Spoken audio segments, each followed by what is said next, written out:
Good morning everyone. আমরা একটা মোটামুটি ছোটখাটো ট্রিপে বেরিয়ে পড়েছি। তো চলো একদম ফার্স্ট থেকে স্টার্ট করছি। 3rd এপ্রিল আমরা কজন মিলে বেরিয়ে পড়েছিলাম একটা রাইডে। তোমরা তো সবাই জানো এই উইকেন্ডে ছিল গুড ফ্রাইডে, ইস্টার, এইসব নিয়ে একটা লং উইকেন্ড ছিল আর কি।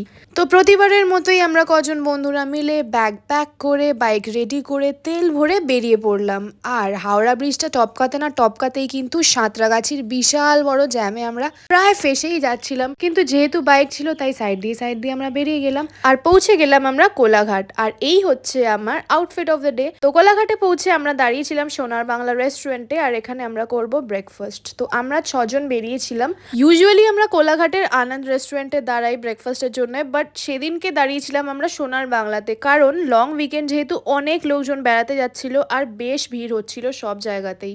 ব্রেকফাস্টের পর ছিল আমার রাইড করার টার্ন। তো তোমরা যারা জানো না তোমাদের বলে দিই যে যখনই আমরা কোনো রাইডে যাই এরকমভাবে আমরা ভাগ করে নিই যে এতটা কিলোমিটার আমি চালাবো, তারপরে আবার পৃথ্বী চালাবে, তারপরে আবার আমি চালাবো, যাতে কারোর উপরেই বেশি প্রেশার না পড়ে। কোলাঘাট থেকে রাইড স্টার্ট করে নন্দকুমার পেরিয়ে দীঘা হলদিয়া টোল প্লাজা ক্রস করে প্রায় কন্টাইয়ের কাছাকাছি গিয়ে আবার একটা দাঁড়িয়েছিলাম 5 মিনিটের ব্রেকের জন্য, আর সেখানেই আমরা আবার বাইকটা এক্সচেঞ্জ করে নিলাম। এবার আমি পেছনে বসেছি আর পৃথ্বী চালাচ্ছে। দীঘা আমরা আগে এতবার গেছি যে রাস্তা আমাদের পুরোপুরি মুখস্থ, বাট এইবারে আমরা যাচ্ছিলাম মেরিন ড্রাইভের রোডটা দিয়ে। আর এই রোডটা কিলোমিটারে একটু বেশি হলেও কিন্তু অনেকটা সুন্দর আর সিনিক। হাইওয়ে থেকে তাজপুর যাওয়ার জন্য যে ছোট রাস্তাটা বাঁদিকে ঢুকে যাচ্ছে সেই রাস্তাটা দিয়ে ঢুকে গেলেই কিন্তু এই মেরিন ড্রাইভটা পেয়ে যাবে। আর এই রাস্তাটা পুরো বিচের পাশ দিয়ে যেতে যেতে গিয়ে একদম দীঘা কানেক্ট করে। তো এই সুন্দর সিনিক রাস্তা উপভোগ করতে করতে ফাইনালি আমরা পৌঁছে গেলাম আমাদের হোটেলে।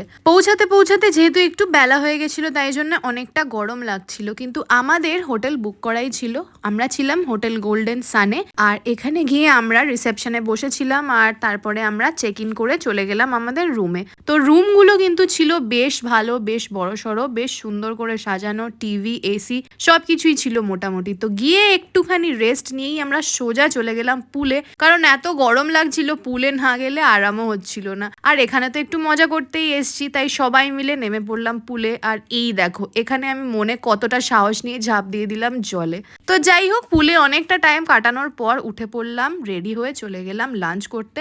প্রচন্ড খিদে পেয়ে গেছিল। লাঞ্চে নিয়ে নিয়েছিলাম সিম্পল ডাল ভাত আর চিকেন। আর লাঞ্চ করতে করতেই বেজে গেছিল বিকেল 4টে। তো এরপর সামান্য একটু রেস্ট নিয়ে সবাই মিলে চলে গেলাম বিচে। দারুণ সুন্দর হাওয়া দিচ্ছিল, সেখানে গিয়ে একটু চা কফি খেলাম।